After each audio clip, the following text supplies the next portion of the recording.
Más información en esta mañana de la radio. Ayer un trabajador de la empresa Delta Construcciones, para la empresa Delta Construcciones en las viviendas que se construyen en nuestra ciudad, hizo una grave denuncia respecto de varias situaciones, entre faltas de pago, problemas laborales, condiciones de trabajo de todo el personal.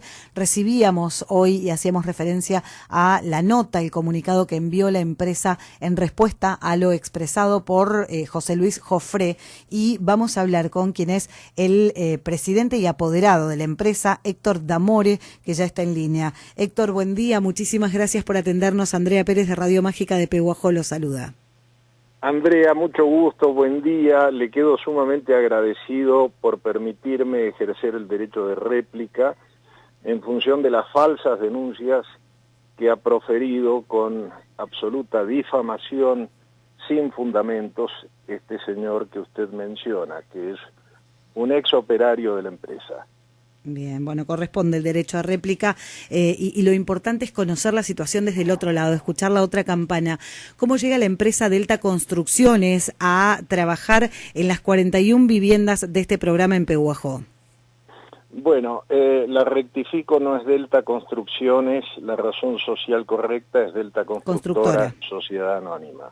Delta Constructora es una empresa que nace de un grupo empresario familiar al cual pertenezco como segunda generación de 3 generaciones activas desde 1964, y estamos ejerciendo nuestra actividad en todo el país. Somos proveedores de construcciones calificados en el registro público nacional, haciendo obras para nación, para provincias y para municipios.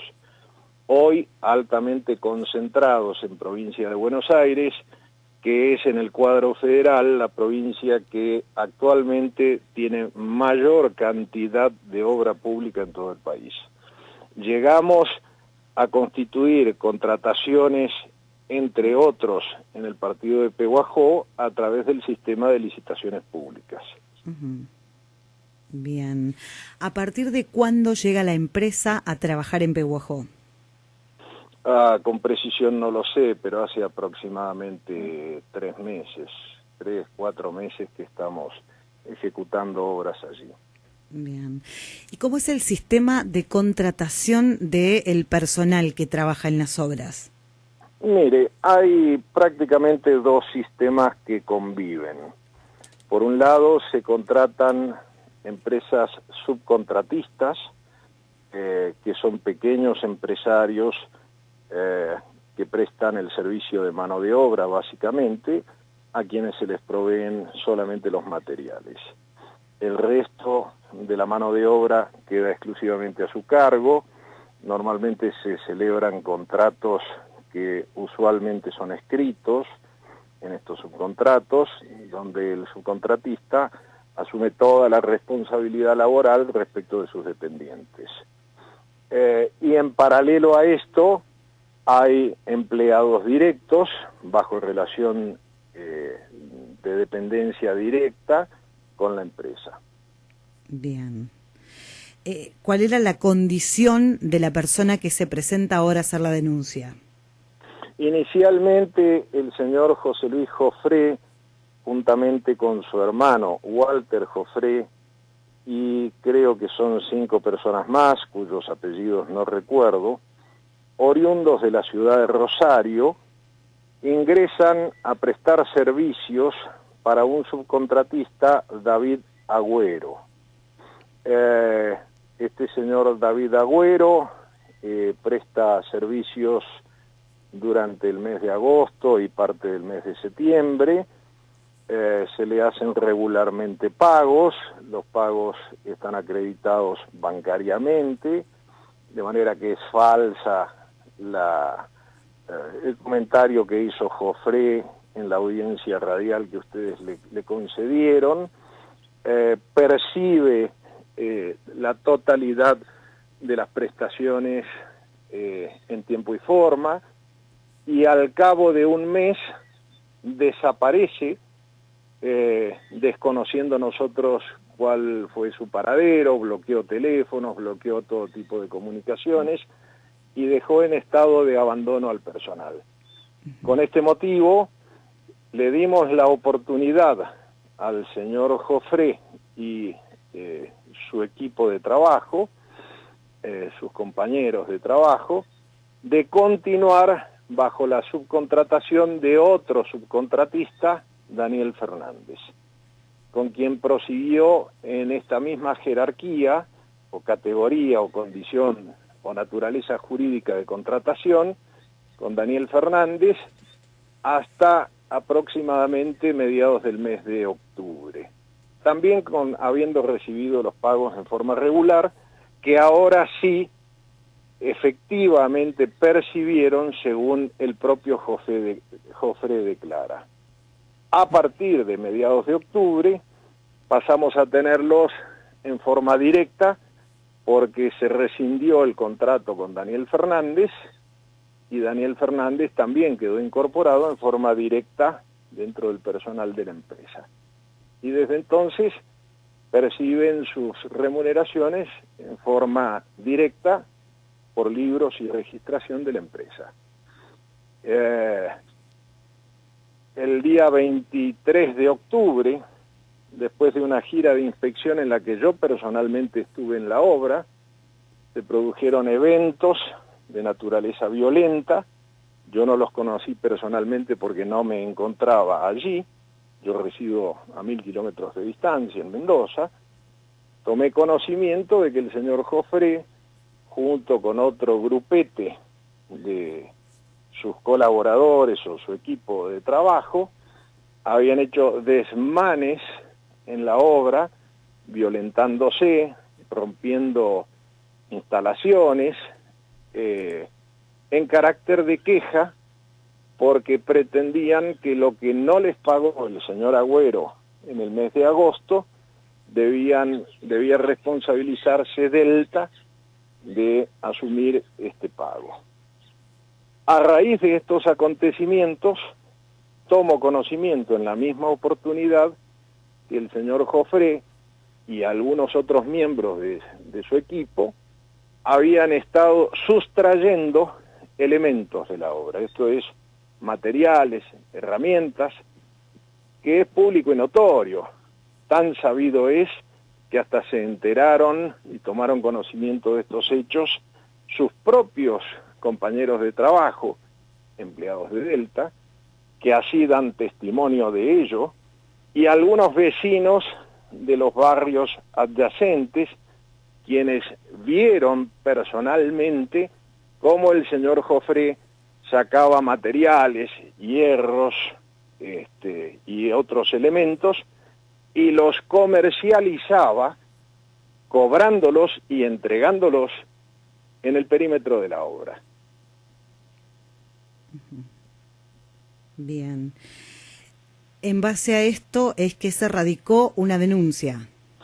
En base a esto y otros hechos de los cuales yo no los tengo claramente acreditados, pero existirían testimonios del chofer Uber que lo traía habitualmente de Rosario los fines de semana, en los que, según se dice, el señor Jofré comercializaría, lo pongo y lo distingo en tiempo potencial porque a mí no me consta, más que el comentario de este chofer, comercializaría estupefacientes en Pehuajó. Pero es algo que no está acreditado, digamos, es la versión de alguien que dice haber visto esa situación. Exacto. Bien. ¿Cuál es la denuncia que la empresa realiza en contra de este trabajador? ¿Por qué motivo, digamos, cuál es el motivo de la denuncia a la que hace referencia en la nota que nos envió? Bueno, son básicamente dos hechos.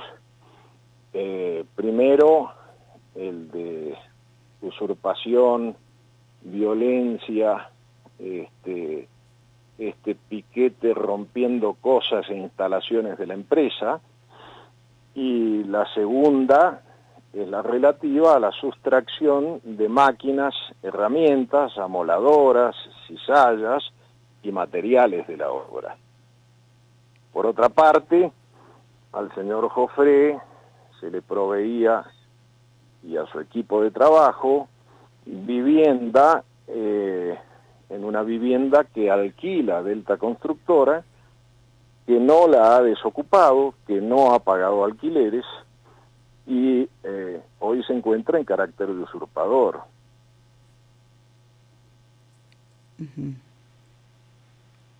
¿Esto está también denunciado en la justicia? Sí, sí. Sí, sí. Cuando se habla de el lugar donde residía el resto del personal, de un container en el que habría cantidad de empleados hacinados, digo, había un grupo que estaba junto a Jofré en una casa alquilada. ¿Dónde está el resto del personal y cuánto personal hay hoy trabajando para la empresa?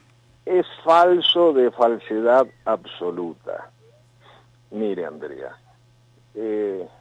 tanto el municipio de Pehuajó como los organismos gubernamentales de Contralor, esto es el Ministerio de Trabajo, Delegación Pehuajó, como la UOCRA propiamente, son tenaces inspectores de que se cumplan absolutamente todas las obligaciones relativas a la higiene y seguridad.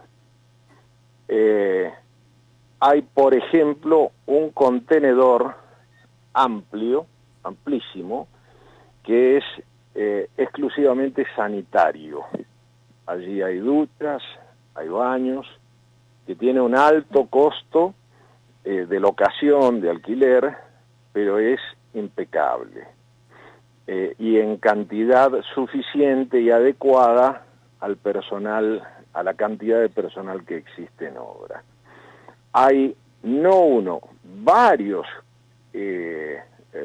obradores vivienda en los que cada uno tiene su litera, su cama, y hay condiciones ampliamente confortables.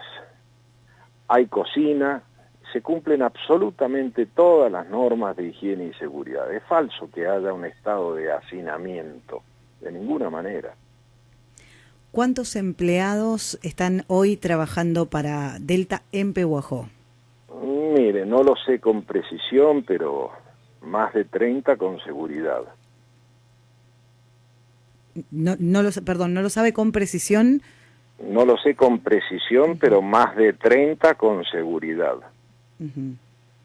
Bien, y todos están, digamos, en las mismas condiciones. ¿Hay gente de Pehuajó trabajando o es todo gente de afuera? Mire, el criterio por política empresaria que yo sigo es priorizar la oportunidad de oferta de mano de obra a la gente local, así como también en materia de proveedores. Sin embargo, Pehuajó tiene la dicha de que parecería que no hay necesidad de trabajo, o al menos no hay oferta laboral disponible, por lo cual se hace muy complejo poder llevar la obra al ritmo que requiere solamente con personal local, y necesariamente hay que importar, permítame el término, mano de obra extranjera, entre comillas, es decir, de otras provincias. Bien. Hoy por hoy, y lo que nos indicaban es que justamente y ante la denuncia de los trabajadores en el gremio y la presencia de los representantes del gremio en la obra, estaría detenido el trabajo, estaría suspendido el trabajo hasta tanto se cumpla con las condiciones que requiere el gremio.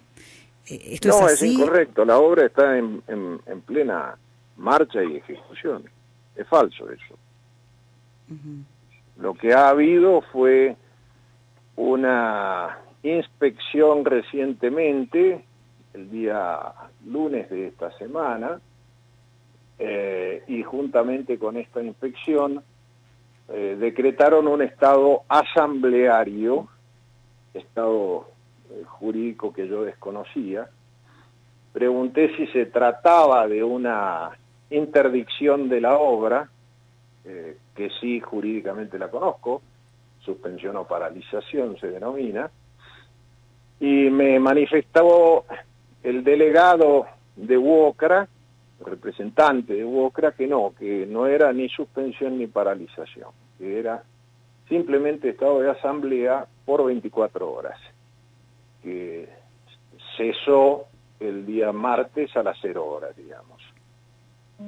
Bien.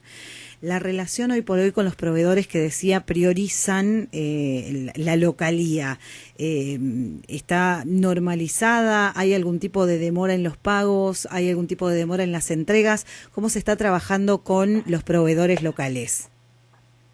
Mire, no le puedo dar mayores detalles porque eso lo maneja la oficina de compras. Claro. En general en el país hay un nivel de desabastecimiento de materiales significativo, particularmente aquellos que están vinculados con la siderurgia y la metalurgia, por lo cual proveedores grandes no son de Pehuajó, son de fuera de Pehuajó, y el estado de cuentas y de relación con ellos está dentro de lo comercialmente regular, normal y aceptable. Puede haber por ahí algún retraso temporal, pero no es lo habitual. Bien. ¿Cuáles son los plazos que tiene la empresa para la finalización de estas 41 viviendas? El plazo total es de 12 meses. Como le digo, creo que se inició aproximadamente en el mes de julio, de manera que estamos hablando de julio del año que viene, aunque habitualmente suelen concurrir circunstancias que hacen reprogramar los plazos. Esto es habitual en la Argentina que hoy tenemos, mucho más aún en procesos de lockout o desabastecimiento de materiales, o la crisis que tuvimos del gasoil, que produjo fuertes retrasos también. ¿Es la única obra que ganaron por licitación en Pehuajó o realizará la empresa otros trabajos? No, tenemos varios contratos en Pehuajó que van de la mano de estas 41 viviendas en su mayoría. Uno de ellos es en la localidad de Madero, por un paquete de viviendas pequeño, no recuerdo cuántas son. Otro es en la localidad de Monescazón, también es un paquete pequeño. Y la otra es la comisaría principal de la ciudad de Pehuajó, que acaba de iniciarse. Bien, ¿ya iniciaron las obras? Sí. Las de viviendas, desconozco por qué circunstancias, en su gran mayoría se ha tratado de un reencauce de una obra que estaba por una empresa trunca o abandonada. Sí. En algunos casos, ahí donde está el núcleo mayor de las 41 viviendas, si había viviendas a medio construir, no lo recuerdo, pero si las había eran muy pocas. Sí, se habían iniciado los trabajos y hubo inconvenientes con una empresa que no pagaba a sus trabajadores, que no pagaba a los proveedores, que no cumplía con los plazos y se rescindió el contrato. Por eso se relicitó y es una obra que viene ya de mucho tiempo. Bien. ¿Habían tenido en alguna otra ocasión inconvenientes de este tipo, presentaciones de este tipo de denuncias? Porque, digo, hay una parte del escrito que usted nos envía donde se habla de una asociación ilícita por parte de los trabajadores que denuncian, una verdadera banda constituida para cometer ilícitos, así define al grupo del trabajador que denunció esta situación. Reúne todas las condiciones que tipifica el Código Penal la conducta de estos sujetos. Bien, pero digamos es desde el punto de vista de la experiencia de la empresa posterior a los hechos ocurridos y sin todavía tener una decisión de la justicia tomada. ¿Perdón? Digo, la justicia, la denuncia está hecha, pero no acredita todavía que las personas hayan cometido un ilícito. Está en plena investigación. Exactamente, no hay una sentencia, hay un proceso de investigación abierto que transcurre, creo que es en la 4ª Fiscalía de Trenquelauquen. ¿Habían tenido inconvenientes de este tipo en alguna otra obra, en algún otro lugar? Jamás en la historia. Jamás en la historia. Para llevar tranquilidad a los pehuajenses y fundamentalmente a los propietarios de estas viviendas, porque también se habló de cambios en el material, reducción en la cantidad y calidad de material con que se construyen, condiciones diferentes de esas casas que ya tienen propietarios. ¿Se respeta todo lo que estaba pautado previo al inicio de la obra? Esa aseveración es falsa, absolutamente falsa. A mayor abundamiento. No solamente nos inspecciona el riguroso equipo de profesionales que tiene el municipio permanentemente asistiendo a la obra y controlando cada tornillo que se pone en la obra, sino que además, como se trata de viviendas que son dados los fondos desde Nación, se reciben auditorías periódicamente desde Nación, que son durísimas en el control de la calidad de ejecución, del avance del programa de obra, etcétera. ¿Tiene conocimiento de quién es el responsable del equipo de inspectores municipales que visitan la obra? Mire, básicamente es el ingeniero Gervasio, no sé si ingeniero o arquitecto, y no recuerdo el apellido. Vitale, ahí está. Y el secretario de Obras Públicas, quien lo hace también en forma personal, el señor Luis Fanti. Bien. Porque, bueno, justamente entre las denuncias que hacía Jofré, hablaba de su visita al municipio y de que la respuesta había sido que había que consultar con la superioridad, digamos, con el intendente, porque no tenían injerencia en la obra. No, ellos son los... Tengo dudas de que hayan respondido semejante cosa, de ninguna manera. Es propio de su rol funcional y de su competencia. Es lo que ellos hacen habitualmente. Le agradecemos muchísimo por estos minutos. Por supuesto que contemplábamos el derecho a réplica, la denuncia fue muy grave, la situación es complicada y son obras públicas para Pehuajó, es dinero de los pehuajenses, en un plan de nación que implica también el dinero de los argentinos puesto a disposición de una obra. Le agradecemos muchísimo por su participación en el programa. Mire, si usted me concede un minuto más, ¿cómo no? Yo quisiera manifestar lo siguiente. Siento un cargo moral gravísimo al haber introducido un elemento toxicológico y nocivo a la comunidad pehuajense, al haber introducido a este individuo de malas prácticas y malos hábitos, seguramente adquiridos en su ciudad natal de Rosario, especialmente desde el punto de vista de la contaminación, ¿verdad? Más allá de la cuestión estrictamente laboral, de la cuestión relativa a la pérdida por sus sustracciones del orden de los 600.000 pesos en materiales, etcétera. Tengo la preocupación y estoy empeñado personalmente en ejercer absolutamente todas las facultades legales que me asisten para desterrarlo, si fuera posible, de la ciudad de Pehuajó. Ciudad a la que considero emblemática por la excelente administración pública que tiene y por la comunidad sana, de gente sana y trabajadora que tiene la ciudad de Pehuajó. Se lo agradecemos muchísimo. Que tenga buen día. Estoy a su disposición. Igualmente. Bueno, el presidente y representante apoderado de Delta Constructora Sociedad Anónima, el doctor Héctor D'Amore, explicando la situación. Cada uno de los trabajadores vive en perfectas condiciones, no hay inconvenientes, el municipio inspecciona permanentemente la obra. Hubo una denuncia por robo, hay versiones de que estas personas habrían llegado a Pehuajó por intermedio de la empresa, pero estarían realizando prácticas ilícitas, incluso relacionadas con la venta de drogas. Este es el descargo de la empresa respecto de lo que denunciaban ayer los trabajadores. Por supuesto que, y en esta instancia, será justamente el municipio que evidentemente sí controla e inspecciona en el nombre de Vitale y Fanti esta obra. será también materia de investigación para la Secretaría de Trabajo del gremio y fundamentalmente de la justicia para saber, bueno, como decimos habitualmente en el programa, ¿no? ¿Quién dice las cosas como son?